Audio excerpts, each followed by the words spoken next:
అపోస్తల కార్యములు 4వ అధ్యాయము. విచారణ సభ ముందు పేతురు యోహాను జనులతో ఇంకను మాట్లాడుచుండగా అర్చకులను దేవాలయపు అధిపతియు సద్దుకయ్యులను వారిపైకి వచ్చిరి. చనిపోయిన వారు మరలా జీవముతో లేతురను సత్యములకు నిదర్శనముగా యేసు మృతులలో నుండి లేచెనని ఆ ఇద్దరు అపోస్తలులు ప్రజలకు బోధించుట చూచి ఆ అధికారులు మండిపడిరి. వారిని పట్టి బంధించి అప్పటికి సాయంకాలమైనందున మరునాటి వరకు ఆ అధికారులు వారిని చెరసాల యందు ఉంచిరి. ఆయనను వారి సందేశమును విన్న పలువురు విశ్వసించిరి. అప్పుడు వారిలో పురుషుల సంఖ్య రమారమి 5,000. మరునాడు యూదుల నాయకులు, పెద్దలు, ధర్మశాస్త్ర బోధకులు యెరూషలేములో సమావేశమైరి. ప్రధాన యాజకుడైన అన్న, కైఫా, యోహాను, అలెగ్జాండరు ప్రధాన యాజకుని కుటుంబమునకు చెందిన వారందరూ వారితో ఉండిరి. వారు ఈ ఇద్దరు అపోస్తలులను వారి ఎదుట నిలవబెట్టి, మీరు ఏ శక్తితో ఎవరి నామమున దీనిని చేసితిరి అని వారిని ప్రశ్నింపగా, పేతురు పవిత్రాత్మతో పూరితుడై, ప్రజానాయకులారా, పెద్దలారా, ఈ కుంటివానికి జరిగిన మేలును గూర్చి అతడు ఎట్లు బాగు చేయబడినని మీరు ఈనాడు మమ్మును ప్రశ్నించుచున్నారు. ఇప్పుడు ఈ మనుష్యుడు నజరేయుడగు యేసుక్రీస్తు నామమున పూర్తిగా బాగుపడి మీ ఎదుట నిలిచియున్నాడని మీరును ఇశ్రాయేలు ప్రజలందరూ తెలుసుకొనవలెను. ఆ క్రీస్తుని మీరు సిలువపై కొట్టి చంపితిరి. ఆయనను దేవుడు ఆయనను మృతుల నుండి లేపెను. ఇల్లు కట్టువారైన మీరు పనికి రాదని త్రోసివేసిన రాయి ఈయనయే. అదియే ఇంటికి మూలరాయి అయినది. ఆయన యందు తప్ప వేరొకని యందు రక్షణ లభింపదు. ఏలయన ప్రపంచమున రక్షణ కలిగించు నామము వేరొకనికి ఇవ్వబడలేదు అని వారికి సమాధానము ఇచ్చెను. చదువురాని ఈ సాధారణ మనుషులకు పేతురు, యోహానులు అంత ధైర్యముగా సమాధానమిచ్చుటచే ఆ సభా సభ్యులు ఆశ్చర్యపడిరి. వారిద్దరూ నిజముగా యేసు సహచరులై ఉండిరని అప్పుడు వారు గ్రహించిరి. ఆ స్వస్థపరపబడిన వాడు పేతురు, యోహానులతో అక్కడే నిలవబడి ఉండుట చూచి ఆ అధికారులు ఏమీ ఎదురు చెప్పలేకపోయిరి. కనుక ఆ అధికారులు వారిని బయటకు పొమ్మని చెప్పి వారిలో వారు చర్చించుకొనసాగిరి. మనము వీరిని ఏమి చేయుదము? వీరు చేసిన ఈ అసాధారణమైన అద్భుతము యెరూషలేములో నివసించు ప్రతి వానికి తెలియను. మనము దీనికి కాదనలేము. అయినను ఈ విషయము ఇకపై ప్రజలలోనికి ప్రాకిపోకుండా వారు ఇంకెన్నడూను యేసు పేరిట ఎవరితోనూ మాట్లాడరాదని హెచ్చరింతుము అని నిశ్చయించిరి. కనుక వారు వారిని లోనికి పిలిపించి యేసు పేరిట వారు ఎంత మాత్రము మాట్లాడరాదనియు బోధింపరాదనియు ఆజ్ఞాపించిరి. మేము మీ మాటను పాటింపవలయునా లేక దేవుని మాట పాటింపవలయునా? దేవుని దృష్టిలో ఏది సమంజసమో మీరే నిర్ణయింపుడు. ఏలయనా మేము మా కన్నులారా చూచిన దానిని గూర్చి, చెవులారా విన్న దానిని గూర్చి మాట్లాడకుండా ఉండలేము అని పేతురు, యోహానులు వారికి బదులు పలికిరి. ఆ కుంటివానికి జరిగిన అద్భుతమునకై ప్రజలందరూ దేవుని స్తుతించుచుండుటచే సభవారు ప్రజలకు భయపడి వారిని శిక్షించు విధమేమియు కనుగొనలేక వారిని మరింత గట్టిగా బెదిరించి వదిలిపెట్టిరి. అద్భుతము వలన స్వస్థుడైన ఆ కుంటివాని ప్రాయము 40 సంవత్సరములకు పైబడి ఉండెను. ధైర్యము కొరకై విశ్వాసుల ప్రార్థన. విడుదల చేయబడిన వెంటనే పేతురు, యోహానులు తమ మిత్రుల వద్దకు వెళ్ళి ప్రధానార్చకులు, పెద్దలు తమతో చెప్పిన మాటలను వారికి తెలిపిరి. అది విని వారందరూ కలిసి దేవుని ఇట్లు ప్రార్థించిరి. పరలోకమును, సముద్రమును, వానిలో నుండి సమస్తమును సృష్టించిన సర్వోన్నతుడవైన ఓ ప్రభు, పవిత్రాత్మ మూలమున నీ సేవకుడును మా తండ్రియోనైన దావీదు నోటి ద్వారా నీవు ఇట్లు చెప్పియుంటివి. అన్యమతస్థులైన వారు ఏల కోపమున చెలరేగుచుండిరి, వ్యర్థముగా జనులు ఎందుకు కుట్ర పన్నుచుండిరి. ప్రభువునకు ఆయన అభిషక్తునకు విరుద్ధముగా భూలోకములోని రాజులు లేచిరి, అధికారులు ఒక్కుమ్మడిగా కూడిరి. నీవు అభిషేకించిన నీ పావన సేవకుడైన యేసుకు విరోధముగా అన్య మతస్థులతోనూ ఇశ్రాయేలు ప్రజలతోనూ హేరోదు, పొంతె పిలాతులు నిజముగా ఈ నగరమందు ఏకమైరి. నీవు నీ హస్తముతోనూ సంకల్పముతోనూ ఇదివరకే నిర్ణయించినది చేయుటకై వారు ఇట్లు ఏకమైరి. ఓ ప్రభు, వారు చేసిన ఈ బెదిరింపులను గమనింపుము. నిండు ధైర్యముతో నీ సందేశమును గూర్చి మాట్లాడుటకు నీ సేవకులమైన మమ్ము అనుమతింపుము. స్వస్థపరచుటకై నీ హస్తమును చాపుడు. నీ పావన సేవకుడైన యేసు పేరిట అద్భుతములను, ఆశ్చర్యకార్యములను చేయుటకు అనుగ్రహింపుము. వారు ఇలా ప్రార్థింపగా వారు ఉన్న ఆ స్థలము కంపించెను. అప్పుడు వారందరూ పవిత్రాత్మతో నింపబడి ధైర్యముతో దేవుని వాక్యమును గూర్చి మాట్లాడసాగిరి. ఉమ్మడి ఆస్తిపాస్తులు. విశ్వాసుల సంఘము ఒకే మనస్సుతోనూ ఒకే హృదయముతోనూ జీవించుచుండెను. వారికి చెందిన ఆస్తిపాస్తులను ఇది నా సొంతము అని ఎవడునూ చెప్పుకొనుటలేదు. వారికి ఉన్నదానిని అందరూ పంచుకొనిచుండిరి. ప్రభువైన యేసు పునరుద్ధానమును గూర్చి అపోస్తలులు మహాశక్తితో సాక్ష్యములిచ్చిరి. సర్వేశ్వరుడు తన దైవ కృపను సమృద్ధిగా వారిపై కుమ్మరించెను. ఆ సంఘములో ఏ ఒక్కనికిని కొరత లేదు. ఏలయనా పొలము గలవారు, ఇండ్లు గలవారు వారిని అమ్మి వచ్చిన పైకమును అపోస్తలుల యొద్దకు తెచ్చుచుండిరి. ఆ పైకము వారి వారి అవసరములకు తగినట్లు పంచిపెట్టుచుండిరి. సైప్రసు దేశమున జన్మించిన లేవీయుడగు యోసేపు అనువాడు ఒకడు ఉండెను. వారిని అపోస్తలులు బర్నబా అని పిలుచుచుండిరి. బర్నబా అనగా ఉత్సాహపరచువాడు అని అర్థము. అతడు తన సొంత భూమిని అమ్మి వచ్చిన పైకమును తెచ్చి అపోస్తలుల పాదముల చెంత పెట్టెను. పౌలు రోమీయులకు వ్రాసిన లేఖ 6వ అధ్యాయము. పాపమునకు మరణము, క్రీస్తుతో జీవము. కనుక మనము ఏమి చెప్పుదము? దైవానుగ్రహము అధికము అగుటకు గాను మనము పాపమున జీవింపవలెనని చెప్పుదమా? ఎన్నటికినే కాదు. పాపము విషయమున మనము మరణించితిమి కదా, మరి పాపములో ఇంకనూ ఎట్లు జీవింపగలము? మనమందరము క్రీస్తు యేసునందు జ్ఞానస్నానము పొందినప్పుడు ఆయన మరణమునందు జ్ఞానస్నానము పొందితిమని మీకు తెలియదా? కనుక మన జ్ఞానస్నానము వలన మనము ఆయనతో సమాధి చేయబడి ఆయన మరణమున పాలు పంచుకొంటిమి. ఏలయనా తండ్రి ప్రభావముచే మరణము నుండి క్రీస్తు లేవనెత్తబడినట్లే మనమును ఒక క్రొత్త జీవితమును గడుపుటకే అట్లు జరిగెను. ఆయన మరణములో మనము ఆయనతో ఏకమై ఉండినచో ఆయన పునరుత్థానములో కూడా మనము తప్పక ఆయనతో ఏకమయ్యుందుము. పాపపు శరీరము నశించి మనము ఇక పాపమునకు బానిసలు కాకుండునట్లు మన పాత స్వభావము ఆయనతో శిలువపై చంపబడినది అని మనకు తెలియను. ఏలయనా మరణించిన వాడు పాపము నుండి విముక్తుడాయను. మనము క్రీస్తుతో మరణించియున్నచో ఆయనతో జీవింతుమని విశ్వసింతుము.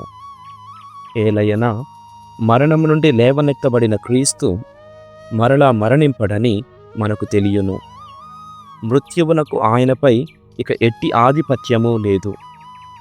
ఆయన మరణము పాపమునకు శాశ్వతమగు మరణము, ఆయన జీవితము దేవుని కొరకైన జీవితము. మీరును మీ విషయమున అట్లే పాపమునకు మరణించితిమనియు క్రీస్తు యేసుతో ఏకమై దేవుని కొరకై జీవించుచున్నామనియు తలంపవలెను.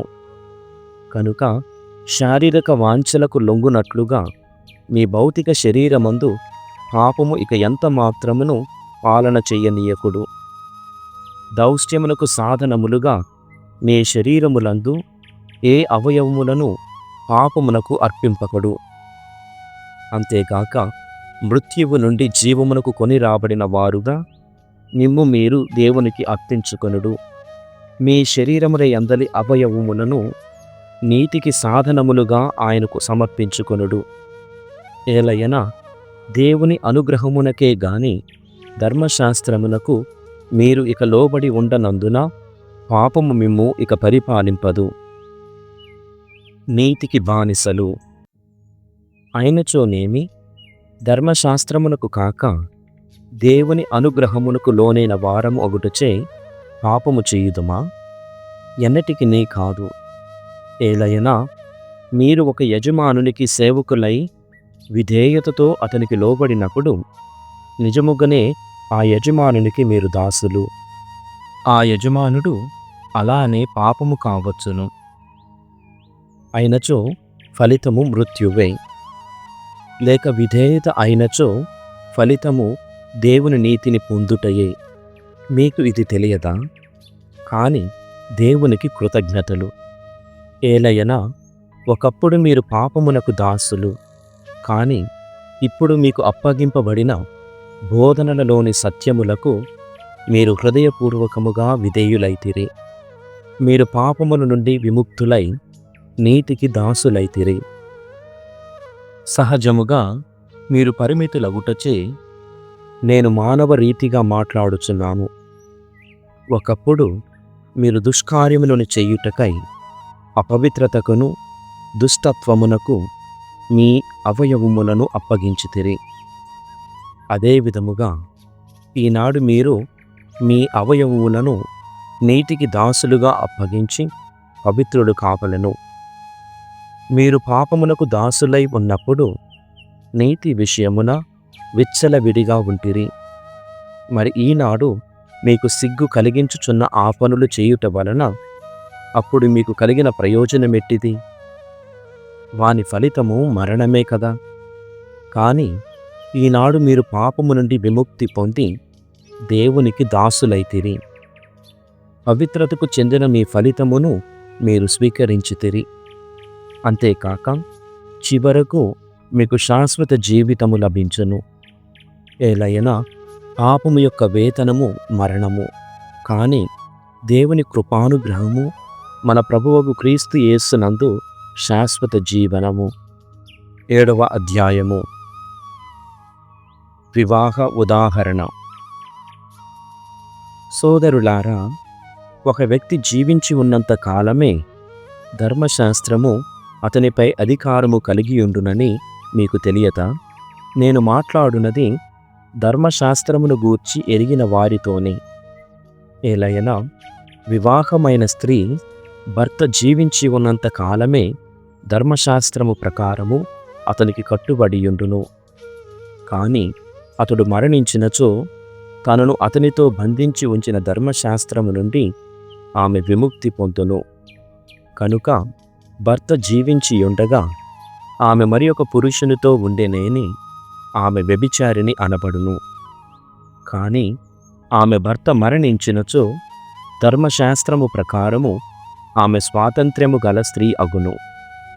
అప్పుడు ఆమె మరి ఒక పురుషుని వివాహమాడినచో వ్యభిచరించినట్లు కాదు.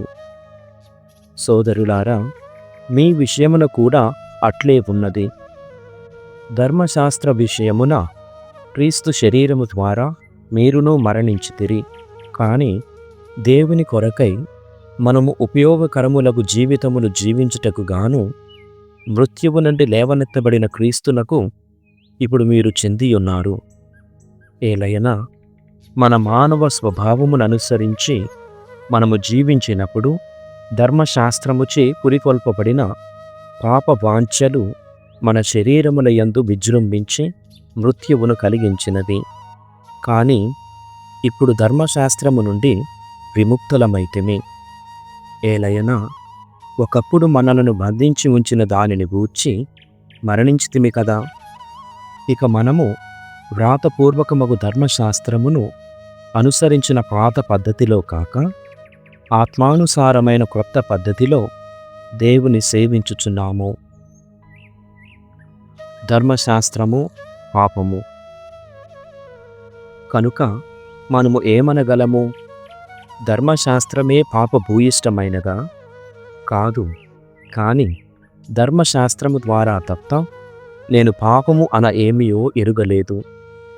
ఏలయనా దురాశ పడరాదు అని ధర్మశాస్త్రము తెలుపకయున్నచో దురాశ పడుట అన ఏమియో నాకు తెలియకుండెడిది. పాపము ఆ శాసనము ద్వారా పనిచేసి నా యందు పలు విధములైన అత్యాశలను రేపు అవకాశము కనుగొన్నది. ఏలయనా ధర్మశాస్త్రమే లేనిచో పాపము మరణించినట్లే. ఒకప్పుడు నేనును ధర్మశాస్త్రము లేకయే జీవించితిని. కానీ శాసనము వచ్చుట తోడనే పాపము తిరిగి తల ఎత్తెను. అంతట నేను మరణించి తిని. జీవము పోయవలసిన శాసనము నా విషయమున మృత్యువును తీసుకొని వచ్చినది. ఏలయనా శాసనము ద్వారా పాపమునకు అవకాశము లభించినది. పాపము నన్ను మోసగించినది. ఆ శాసనము ద్వారా అది నన్ను చంపినది. ధర్మశాస్త్రము పవిత్రమైనదే. శాసనము కూడా పవిత్రము, నీతియుక్తము, ఉత్తమము అయినచో మంచిగా ఉన్నదే నాకు మరణమును కలిగించినదని దీని అర్థమా? ఎన్నటికినే కాదు. పాపము అట్లు చేసినది. పాపము తన స్వభావము సంపూర్ణముగా విదితమగుటకై మంచిని ఉపయోగించుకొని నాకు మరణమును తెచ్చిపెట్టినది. కనుకనే శాసనము ద్వారా పాపము మరింత పాపభూయిష్టమైనది. మానవుని ద్వంద్వ ప్రకృతి. ధర్మశాస్త్రము ఆధ్యాత్మికమైనదని మనం ఎరుగుదుము. కానీ నేను పాపమునకు బానిసగా అమ్మబడిన భౌతిక జీవిని. నేను చేయుచున్నదేమియో నాకు బోధపడదు. ఏలయనా నేను చేయగోరు దానిని చెయ్యక నేను ద్వేషించు దానిని చెయ్యుచుందును. చేయుటకు ఇష్టము లేని దానిని నేను చేసినచో ధర్మశాస్త్రము మంచిదేనని నేను ఒప్పుకొందును. కనుక నిజముగా పని చేయున్నది నేను కాదు, నా యందు నివసించుచున్న పాపమే పని చేయుచున్నది. నా యందు అనగా నా భౌతిక శరీరమునందు మంచి అనునది లేదని నాకు తెలియను. ఏలయనా మంచి చేయవలనను కోరిక నాలో ఉన్నను, దానిని నేను చెయ్యలేను. నేను చేయగోరు మేలు చెయ్యక చేయగోరని చెడును చేయుచున్నాను. కనుక నేను చేయగోరని దానిని చేసినచో దానిని చేయునది నేను కాదనియే కదా దాని పాపము. నా యందు నివసించుచున్న పాపమే దానిని చేయుచున్నది. కనుక మంచి చేయగోరిన నాకు చెడు చేయుటే మిగులుచున్నది అను ఈ నియమము ఒకటి పని చేయుచున్నట్లు నేను తెలుసుకుంటుని. నా అంతరాత్మ దేవుని ధర్మశాస్త్రమునందు ఆనందించుచున్నది. కానీ నా శరీరమున వేరొక నియమము పనిచేయుట నాకు గోచరించుచున్నది. ఈ నియమము నా మనస్సు యొక్క ఆమోదమును పొందిన ధర్మశాస్త్రముతో పోరాడుచున్నది. ఇది నా శరీరమందు పనిచేయుచున్న పాపపు చట్టమునకు నన్ను బందీని చేయుచున్నది. నేను ఎంత దౌర్భాగ్యుడను! నన్ను మరణమునకు లాగుకొనిపోవుచున్న ఈ శరీరము నుండి నన్ను ఉద్ధరించువారు ఎవరు? మన ప్రభువకు యేసుక్రీస్తు ద్వారా దేవునకు కృతజ్ఞతలు. కనుక నా అంతట నేను నా మనసుతో మాత్రమే దేవుని చట్టమును సేవించుచున్నాను. కానీ నా శరీరముతో పాపపు చట్టమును సేవించుచున్నాను. సామెతల గ్రంథము 27వ అధ్యాయము. కోపము క్రూరము వినాశప్రదమైనవి, కాని అసూయ వాని కంటెను ఘోరమైనది. బయటికి కనిపింపనీయని ప్రేమ కంటే బహిరంగముగా మందలించుట మెరుగు. మిత్రుడు కొట్టి గాయపరచినను పర్వాలేదు, కాని శత్రువు ముద్దు పెట్టినను నమ్మకూడదు.